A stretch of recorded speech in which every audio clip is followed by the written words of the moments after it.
ఇక ఈ రుణమాఫీ మోసానికి సంబంధించి మనకి పూర్తి సమాచారాన్ని అందించడానికి మా ప్రతినిధులు సూరజ్ హైదరాబాద్ నుంచి, అదేవిధంగా కరీంనగర్ నుంచి వేణు అందుబాటులో ఉన్నారు, వరంగల్ నుంచి రవికాంత్ మనకి అందుబాటులో ఉన్నారు. ముందుగా సూరజ్ దగ్గరికి వెళ్దాం. సూరజ్, రుణమాఫీకి సంబంధించి నిజంగా అమలు మొదటి విడత రెండో విడత అని చెప్తున్నప్పటి నుంచి కూడా ఇదంతా మోసం జరుగుతుంది, ఇదంతా ఎక్కడో తేడా కొడుతుందనంతా రైతులంతా రియలైజ్ అయ్యి నిరసనలు వ్యక్తం చేస్తున్న పరిస్థితి, తమ సమస్యలన్నీ కూడా ఏకరువు పెడుతున్న పరిస్థితి. ఈ సందర్భంలో మరొక్కసారి కాంగ్రెస్ పార్టీ సాక్షిగానే, కాంగ్రెస్ ప్రభుత్వ సాక్షిగానే ఈ రుణమాఫీ అనేది అబద్ధం అనేది చాలా క్లియర్ గా కనిపిస్తుంది. దీన్ని ఎట్లా చూడాల్సిన అవసరం ఉంది? స్వేచ్ఛ, మనం ఈ విషయంలో 3 అంశాలను ప్రధానంగా దృష్టిసారించాల్సి ఉంటుంది. ముందుగా బ్రేకింగ్ విషయం మాట్లాడుకుందాం. బ్రేకింగ్ విషయం చూస్తే కనుక ఈ పంట రుణమాఫీకి సంబంధించి మొన్న మంత్రివర్గ సమావేశంలో నిర్ణయం జరిగిన విషయం తెలిసిందే. అయితే ఈ ప్రతిపాదన మంత్రివర్గం ముందుకు రాగానే ఒక 2-3 మంత్రులు మినహా మిగిలిన మంత్రులందరూ కూడా దీన్ని వ్యతిరేకించినట్టుగా మనకు సమాచారం అవుతోంది. దాంట్లో భాగంగా ప్రధానంగా ఏంటంటే మంత్రులంతా కూడా పంట రుణమాఫీ ఇప్పుడు అవసరం లేదు, వచ్చే 4 ఏళ్ల కాలంలో దీన్ని మెల్లిగా నెమ్మదిగా ఇంప్లిమెంట్ చేద్దామనే ఒక ప్రతిపాదన పెట్టినట్టుగా తెలుస్తుంది.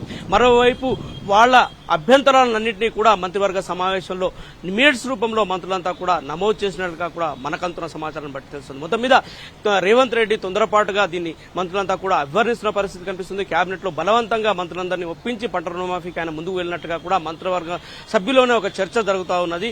ఈ నేపథ్యంలో అంటే చేశారు కానీ దీనివల్ల కాంగ్రెస్ పార్టీకి ప్రత్యేకించి ప్రభుత్వానికి ఉనగూరిన ప్రయోజనం ఏం లేదు, దీనివల్ల పెద్దగా మైలేజ్ ఏం రాలేదనే అభిప్రాయం మంత్రుల్లో వ్యక్తమవుతున్న పరిస్థితి కనిపిస్తుంది. ఇక రెండో విషయానికి సంబంధించి చూస్తే కనుక రేవంత్ రెడ్డి ప్రకటనకు పూర్తి భిన్నమైన ప్రకటనలు మంత్రివర్గ సభ్యులు సహచరులు చేస్తున్న పరిస్థితి కనిపిస్తుంది.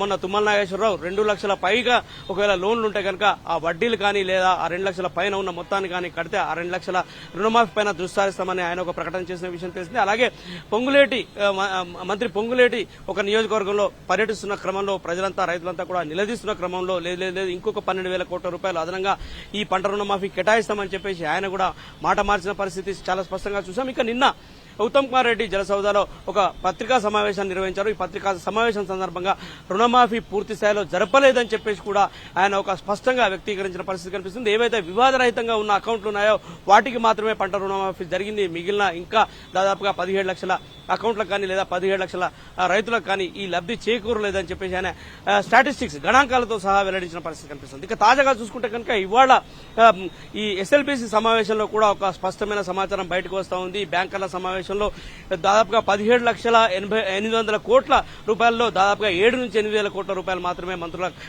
రైతుల ఖాతాల్లో జమ అయ్యాయి, మిగిలినవి ఇంకా జమ కావాల్సి ఉందని చెప్పేసి కూడా వాళ్ళు ఒక అభిప్రాయాన్ని వ్యక్తం చేసిన పరిస్థితి కనిపిస్తుంది.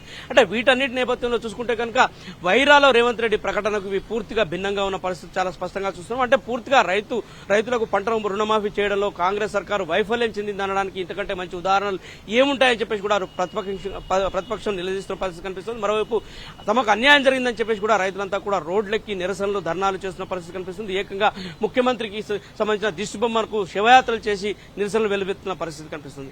ఈ లోపే రేవంత్ రెడ్డి కొత్త రాజకీయానికి తెరలేపారు. డైవర్షన్ పాలిటిక్స్ కు ఆయన తెరలేపుతున్న పరిస్థితి కనిపిస్తుంది. నిన్న ఒక రకంగా, మొన్న ఒక రకంగా, ఇవాళ ఒక రకంగా ఆయన రకరకాలుగా పంట రుణమాఫీ నుంచి ప్రజల దృష్టి మరల్చే కార్యక్రమానికి ఆయన శ్రీకారం చుడుతున్న పరిస్థితులు చాలా స్పష్టంగా కనిపిస్తున్నాయి. దీంట్లో భాగంగానే ఇవాళ సచివాలయం ముందు మాజీ ప్రధాని రాజీవ్ గాంధీ విగ్రహ ఏర్పాటుకు సంబంధించిన చర్చ తెరపైకి వస్తున్న పరిస్థితి కనిపిస్తుంది. కావాలనే రేవంత్ రెడ్డి ప్రజల అటెన్షన్ డైవర్ట్ చేయడానికే రాజీవ్ గాంధీ విగ్రహ చర్చ తీసుకొచ్చారని చెప్పేసి ఒక స్పష్టమైన సమాచారం బయటకు వస్తున్న పరిస్థితి కనిపిస్తుంది. ప్రతిపక్షాలు విపక్షాలన్నీ కూడా రాజీవ్ గాంధీ విగ్రహాన్ని ఇక్కడ ఏర్పాటు చేయొద్దు, తెలంగాణ సెంటిమెంట్ ను, తెలంగాణ వాదుల మనోభావాలను దెబ్బతీసే క్రమంలో కాంగ్రెస్ ప్రభుత్వం ముందడుగు వేస్తుంది, ఇది తప్పు అని శుద్ధులు చెప్తున్న పరిస్థితి కనిపిస్తుంది. ఈ నేపథ్యంలో అటు మేధావి వర్గం కావచ్చు, కవులు కావచ్చు, కళాకారులు కావచ్చు, అన్ని వర్గాలకు సంబంధించిన ప్రజలు కూడా అసలు తెలంగాణ ఉద్యమానికి కానీ, తెలంగాణ చారిత్రక నేపథ్యానికి కానీ, తెలంగాణ మనోభావాలకు కానీ, తెలంగాణ రాష్ట్రానికి సంబంధించి కానీ రాజీవ్ గాంధీకి ఎలాంటి సంబంధం లేదు. అట్లాంటి రాజీవ్ గాంధీ విగ్రహాన్ని ఇక్కడ ఏర్పాటు చేయడం పూర్తి అభ్యంతరకరం అని చెప్పేసి కూడా వాళ్ళు కూడా అటు రాహుల్ గాంధీకి లేఖ రాసిన విషయం మనకు తెలిసిందే. ఈ నేపథ్యంలో అసలు ఇక్కడ తెలంగాణ తల్లిని ఏర్పాటు చేయాలని చెప్పేసి గత ప్రభుత్వం చాలా క్లియర్ గా నిర్ణయం చేసింది. దశాబ్ది ఉత్సవాల సందర్భంగా ఇక్కడ తెలంగాణ తల్లి విగ్రహాన్ని ఏర్పాటు చేయబోతున్నట్టుగా కూడా ప్రకటించిన విషయం తెలిసింది. అయితే ఈ 10 ఏళ్ల పాటు బీఆర్ఎస్ ప్రభుత్వం ఎందుకు తెలంగాణ తల్లి విగ్రహం ఏర్పాటు చేయలేదనే ఒక ప్రశ్నను కాంగ్రెస్ పాలకులు సంధిస్తున్న పరిస్థితి కనిపిస్తుంది. అయితే సచివాలయ నిర్మాణం ప్రతిష్టాత్మకంగా ప్రజల పరిపాలన కోసము సౌకర్యవంతమైన ఒక సచివాలయం ఉండాలని చెప్పేసి ఒక విజనరీ నేపథ్యంలో ఇక్కడ కేసీఆర్ సచివాలయాన్ని ప్రతిష్టాత్మకంగా దేశంలోనే ఒక మహాసౌధంగా దీన్ని నిర్మించిన విషయం తెలిసింది. ఈ నిర్మాణ క్రమం దాదాపుగా చివర్లో 10వ సంవత్సరం చివరిలో జరిగిన విషయం తెలిస్తే ఈ నిర్మాణం జరిగిన తర్వాత ఇక్కడ కొంత రోడ్డు పరంగా కూడా ఆర్ఎండ్బి కొంత మార్పులు చేర్పులు చేసి ఇక్కడ ఒక ఐలాండ్ ను ప్రత్యేకంగా సృష్టించిన పరిస్థితి మనకు తెలిసింది. ఈ ఐలాండ్ ప్రత్యేకించి ఖచ్చితంగా ఇది తెలంగాణ తల్లి విగ్రహం ఏర్పాటు కోసమే ఈ ఐలాండ్ ఏర్పాటు చేస్తున్నామని చెప్పేసి కూడా గతంలో దశాబ్ది ఉత్సవాల సందర్భంగా అటు ముఖ్యమంత్రి కావచ్చు బీఆర్ నేతలు కావచ్చు అప్పట్లో ఆర్ఎండ్బి మంత్రిగా ఉన్న ప్రశాంత్ రెడ్డి కావచ్చు వీళ్ళంతా కూడా కేటీఆర్ కావచ్చు హరీష్ రావు కావచ్చు వీళ్ళంతా కూడా స్పష్టమైన ప్రకటన చేస్తూనే వస్తున్నారు. ఈ నేపథ్యంలోనే సడన్ గా పాత ప్రభుత్వ నిర్ణయాన్ని పక్కకు పెట్టి తోసిరాజని ఇవాళ కాంగ్రెస్ ప్రభుత్వం పాలనలోకి రాగానే ఇక్కడ రాజీవ్ గాంధీ విగ్రహాన్ని ఏర్పాటు చేయాలనే నిర్ణయం ఏదైతే ఉందో ఇది ఖచ్చితంగా తెలంగాణ ప్రజల ఆకాంక్షలకు తెలంగాణ ప్రజల ఉద్దేశానికి పూర్తిగా వ్యతిరేకంగా ఉంది. వాళ్ళ మనోభావాలు దెబ్బతీసే విధంగా ఉన్నాయని చెప్పేసి ఆరోపణలు పెద్ద ఎత్తున వ్యక్తమవుతున్న పరిస్థితి కనిపిస్తుంది. ఈ నేపథ్యంలో అంటే గత పాలకులు బీఆర్ఎస్ పాలకులు కావచ్చు గతంలో ముఖ్యమంత్రి కేసీఆర్ కావచ్చు ఏదైతే గతంలో 10 ఏళ్ల క్రితం కూడా కాంగ్రెస్ ప్రభుత్వం ఏలుబడిలో ఉండింది. కాంగ్రెస్ ప్రభుత్వం ఏలుబడిలో ఉన్నప్పుడు ఏనాడు కూడా గత పాలకులు చేసిన నిర్ణయాలను రివ్యూ చేసిన ప్రయత్నం ఎన్నడూ కూడా కేసీఆర్ చేయలేదు. ఏ పేరును కూడా ప్రధానంగా తీసుకుంటే కనుక రాజీవ్ గాంధీ ఇంటర్నేషనల్ ఎయిర్పోర్ట్ ఉంది శంషాబాద్ లో దీనికి సంబంధించి పేరు మార్చడం ఇట్లాంటి పనులకు ఎప్పుడు కూడా నడుం బిగించలేదు. కేవలం రాష్ట్ర సర్వతోముఖాభివృద్ధికి మాత్రమే గత పాలకులు పనిచేసిన ఉదంతాలను అయితే కాంగ్రెస్ పార్టీ ప్రభుత్వంలోకి రాగానే అన్నింటినీ కూడా రివ్యూ చేసే క్రమాన్ని ఏదైతే ఉందో వీళ్ళు ప్రభుత్వం కంటిన్యూటీ ఒక సీక్వెన్స్ దెబ్బతింటుంది. ఆ పరిపాలన అనేది ఒక కొనసాగింపుగా ఉండాలి.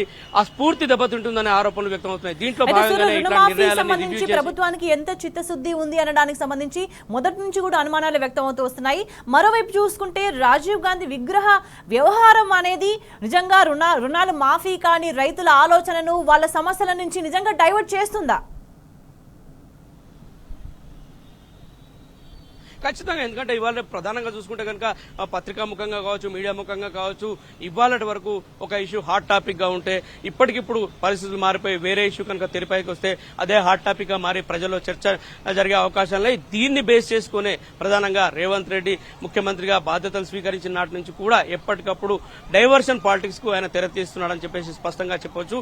ఎందుకంటే మొదటి నుంచి కూడా ఆయన పరిపాలనలోకి వచ్చిన మొదటి రోజే అటెన్షన్ డైవర్షన్ కు శ్రీకారం చుట్టాడని చెప్పేసి స్పష్టంగా చెప్పొచ్చు. ఎందుకంటే విద్యుత్ శాఖకు సంబంధించి ఆయన అధికారంలోకి వచ్చిన వెంటనే ప్రమాణ స్వీకారం చేసిన రోజే ఒకవైపు ప్రెస్ మీట్ జరుగుతుంటే కేబినెట్ మంత్రుల ప్రెస్ మీట్ అంతా జరుగుతుంటే మీడియా మిత్రులందరూ అక్కడ ప్రెస్ మీట్ లో పాల్గొంటుంటే తనకు అంటే తనకు దగ్గరగా ఉన్న కొంతమంది జర్నలిస్టు మిత్రులను పిలుచుకొని ఆయన ఆఫ్ ది రికార్డ్ లో ఒక సమాచారాన్ని డెలిబరేట్ గా లీక్ చేసిన పరిస్థితి చూశాము.